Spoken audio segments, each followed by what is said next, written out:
Bonjour à tous, bienvenue dans ce cours pédagogique sur le transformateur monophasique destiné aux étudiants de troisième année licence électromécanique, département de génie mécanique, présenté par Dr Iman Jlamda, enseignante à l'université Mohamed Cherif Msadia de Soukahras. Notre plan de travail sera à la façon suivante. On commence avec une introduction, principe et constitution constitution et principe de fonctionnement d'un transformateur monophasé. Le premier type, c'est le transformateur parfait, le transformateur réel et une exploitation du modèle. Le but du cours est d'étudier le principe de fonctionnement du transformateur monophasé et mettre en évidence les différentes sources de pertes liées à la présence d'un noyau de fer. Qu'est-ce qu'un transformateur? Un transformateur monophasé, c'est un transformateur virtuel ou bien c'est un transformateur électrique, est un convertisseur permettant de modifier les valeurs de tension et d'intensité du courant délivré par une source d'énergie électrique alternative en un système de tension et de courant de valeurs différentes, mais de même fréquence et de même forme. Bon, pour quelle raison on utilise un transformateur? Nous donnons un exemple pour mieux expliquer. Supposons qu'une petite ville située à 50 km d'une source électrique consomme une puissance de 2000 kW sous la tension égale à 200 volts. L'intensité du courant dans les fils conducteurs ici est donc de presque 10 000 ampères. Si l'on admet que la densité du courant maximal du cuivre d'environ 5 ampères sur millimètre carré, il faut donc choisir un conducteur de section presque égale à presque 2000 millimètres carrés. Alors, la résistance de la ligne est égale à un ohm environ, ce qui correspond à une chute de tension égale à 10 000 volts, c'est-à-dire supérieure à 2000 ou bien à 200 volts, c'est-à-dire la tension de la source. C'est pour cela qu'on utilise un transformateur pour abaisser ou pour élever la tension selon l'utilisation. Bon, le transformateur monophasé comporte un circuit magnétique comme présenté sur la figure suivante. Feuilleté sur lequel deux enroulements sont montés, l'enroulement relié à la source appelé primaire et l'enroulement relié à la charge appelée secondaire. On représente ici le schéma de principe. Bon, le primaire alimenté par un générateur de tension alternatif de tension V1 comportant un spire. Il absorbe le courant E1. Le primaire transforme l'énergie électrocinétique reçue en énergie magnétique. C'est un récepteur d'énergie électrique. Pour le secondaire, comporte un nombre N2 de spire. Il fournit sous la tension V2 un courant I2 ou dipôle récepteur. Un générateur d'énergie électrique, c'est le phénomène d'induction magnétique qui est exploité dans le transformateur. Il est traduit par la loi de Faraday. Bon, le symbole d'un transformateur monophasique présenté dans la figure A et B.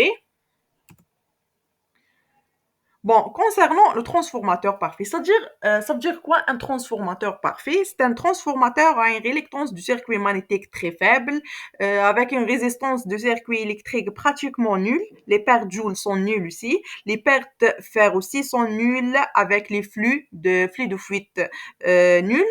Et l'induction magnétique B est uniforme dans le transformateur.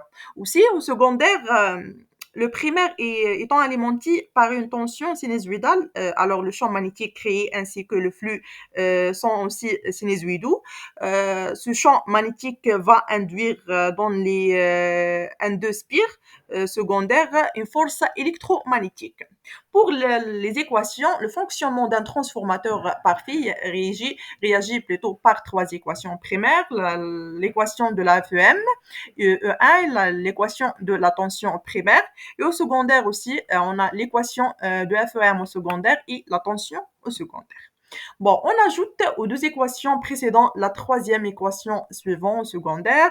C'est l'équation de le rapport de transformation M. Égale à quoi? Égale à le nombre de spirosecondaires sur le nombre de spiros de primaire et égale à la tension secondaire sur la tension primaire et le courant primaire sur le courant au secondaire. Bon, on a ici trois cas pour le rapport de transformation. Si le rapport de transformation supérieur à 1, le transformateur est un élévateur de tension et abaisseur de courant. Si le rapport de transformation inférieur à 1, le transformateur c'est un abaisseur de tension et élévateur de courant. Et si M, ou bien le rapport de transformation est égal à 1, le transformateur c'est un isolateur. Bon, donc en basse tension, l'enroulement du transformateur utilisé contient moins de spires de grosse section si l'on cas de compare au cas en haute tension. Bon, le transformateur réel, on ajoute une résistance RPF qui consommera les pertes ferromagnétiques. On passe l'impédance magnétisante au borne de la source et on adopte la convention générateur au secondaire. Bon, on a ici une étude sur le transformateur dans l'approximation de cap, c'est-à-dire pour trouver ou bien pour trouver ou bien pour identifier les éléments de schéma équivalent ramenés au secondaire. On a ici trois essentiels. Le premier ici c'est le transformateur. Le transformateur ou bien l'essai de transformateur à vide, on ne branche pas une charge, c'est-à-dire I2 égale à 0, aucun courant au secondaire, et le transformateur sera équivalent à une bobine ferromagnétique. Dans ce cas, c'est la force magnétomotrice, la FMM, qui va donner une tension secondaire à vide I de 0. En négligeant la chute de tension due au passage du courant I10, dans la résistance du primaire et en supposant que tout le flux traversant les spires du primaire traverse les spires secondaires. Le deuxième essai, c'était l'essai en court-circuit. C'est un essai, dans cet essai, on alimente le primaire sous une tension variable qui en fait croître de 0 à une tension UNCC, c'est-à-dire tension de court-circuit, appelée tension de court-circuit, c'est une tension très réduite qui correspond à un courant secondaire et de CC égale à presque le courant nominal. La tension de court-circuit est de 1 à 5% de la tension nominale. On mesure E1CC et E2, on relève la puissance P1CC fournie par un transformateur comme le montre le schéma ci-dessous. Pour le troisième essai, l'essai en charge. Quand on branche un récepteur entre la borne secondaire, un courant circule, c'est-à-dire on a ici, on branche une charge en général sur le secondaire. Un courant circule dans celui-ci, c'est-à-dire le courant au secondaire n'est pas nul en négligeant la chute de tension due au passage du courant E1 et 2 dans les résistances R1 et R2, de primaire et du secondaire, en supposant aussi que le même flux traverse la totalité des spires des deux enroulements. Finalement, on a ici l'exploitation de modèle et le calcul de rendement. Avant de donner l'expression du rendement, il est judicieux de présenter le bilan de puissance d'un transformateur réel. On a la puissance absorbée, ou bien P1 égale à la tension nominale U1 fois I1, la courant nominale au primaire fois cos phi. On a deux types de pertes. Les pertes joules, c'est-à-dire ou bien les pertes de l'essai à vide et les pertes ferromagnétiques.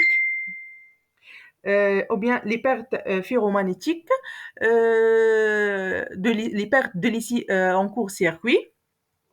Et la puissance étude P2 égale à I2 fois I2 fois cos P2. Le bilan de puissance nous donne la relation P1 égale à les paires joules au primaire plus les paires joules au secondaire plus les paires fer plus la puissance au secondaire ou bien la puissance étude. Alors, le rendement égale P2 sur P1 implique P2 sur P1 plus la somme des pertes. Merci pour votre attention.